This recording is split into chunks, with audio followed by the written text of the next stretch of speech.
മലയാള സിനിമയിലെ വ്യത്യസ്ത വേഷങ്ങൾ ചെയ്ത് 74-ാം വയസ്സിലും പ്രേക്ഷകരെ ഞെട്ടിക്കുകയാണ് മെഗാസ്റ്റാർ മമ്മൂട്ടി. അടുത്ത കാലത്തായി മമ്മൂട്ടിയുടേതായി പുറത്തിറങ്ങിയ സിനിമകൾ ഒന്നിനൊന്ന് വ്യത്യസ്ത നിറഞ്ഞതാണ്. ബ്രഹ്മയുഗം, റോഷാക്ക്, കാതൽ തുടങ്ങിയ ചിത്രങ്ങളെല്ലാം മമ്മൂട്ടിയിലെ നടനെ വീണ്ടും ഊതാക്കിച്ചെടുക്കുകയാണ്. അത്രയ്ക്ക് അനായാസവും ഗംഭീരവുമായ അഭിനയമായിരുന്നു അദ്ദേഹത്തിൻ്റേത്. ഇപ്പോൾ മമ്മൂട്ടി അഭിനയിച്ചു കൊണ്ടിരിക്കുന്ന ചിത്രങ്ങളും ഏറെ പ്രതീക്ഷകൾക്ക് വിഘയുള്ളതാണ്.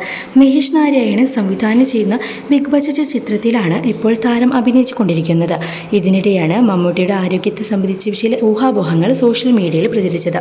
റമദാൻ കാലം കൂടി ആയതിനാൽ ഷൂട്ടിംഗ് റദ്ദാക്കി മമ്മൂട്ടിയും ദുൽഖറും ചെന്നൈയിൽ താമസിച്ചു വരികയാണ്. ഇതിനിടെയാണ് അദ്ദേഹത്തിൻ്റെ ആരോഗ്യ പ്രശ്നങ്ങളെക്കുറിച്ച് സോഷ്യൽ മീഡിയയിൽ ചില പോസ്റ്റുകൾ എത്തിയത്. ട്വിറ്ററിലും മറ്റുമായി ചില ട്വീറ്റുകളിൽ ചൂണ്ടിക്കാട്ടിയാണ് മമ്മൂട്ടിയുടെ ആരോഗ്യ പ്രശ്നമെന്ന പ്രചരണം ശക്തമായത്. നടനുണ്ടായ ആരോഗ്യകരമായ പ്രശ്നങ്ങളെ തുടർന്ന് മഹേഷ് നാരായണൻ ചിത്രത്തിൻ്റെ ഷൂട്ടിംഗ് തൽക്കാലം നിർത്തിവച്ചിരിക്കുകയാണെന്നാണ് വരുൺ എന്നയാൾ ട്വീറ്റ് ചെയ്തത്.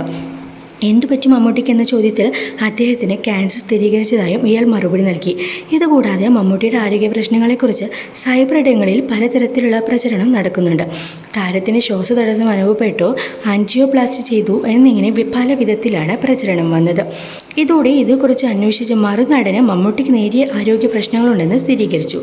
ആരോഗ്യകാര്യത്തിൽ അതീവ ശ്രദ്ധാലുവായ മമ്മൂട്ടിയെ ഇടയ്ക്ക് ശ്രദ്ധിക്കുന്ന അവസ്ഥ വന്നു. ഇതോടെ പരിശോധനകൾ നടത്തിയപ്പോൾ കുടൽ ക്യാൻസറിൻ്റെ നേരിയ തുടക്കമാണെന്നാണ് ഡയഗ്നോസ് ചെയ്തത്.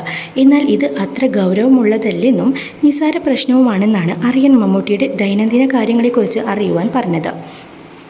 ചെന്നൈയിലെ അപ്പോളോ ആശുപത്രിയിൽ പരിശോധനകൾക്ക് വിധേയനായ മമ്മൂട്ടി ഇപ്പോൾ ചെന്നൈയിലെ വീട്ടിൽ വിശ്രമത്തിലാണ്. വാപ്പച്ചിയുടെ പരിശോധനകളുടെ പശ്ചാത്തലത്തിൽ ദുൽഖർ സൽമാനും ഷൂട്ടിംഗ് റദ്ദാക്കി ചെന്നൈയിൽ എത്തിയിട്ടുണ്ട്. തുടർ ചികിത്സ ആവശ്യഘട്ടത്തിൽ നടത്താനാണ് തീരുമാനം. റമദാൻ കാലം കഴിഞ്ഞതിന് ശേഷം അധികം താമസിയാതെ തന്നെ മമ്മൂട്ടി സിനിമകളിൽ സജീവമാകും. റേഡിയേഷൻ ചികിത്സ നടത്തി പരിഹരിക്കാവുന്ന നേരിയ അവസ്ഥയാണ് താരത്തിനെന്നാണ് പറയുന്നത്.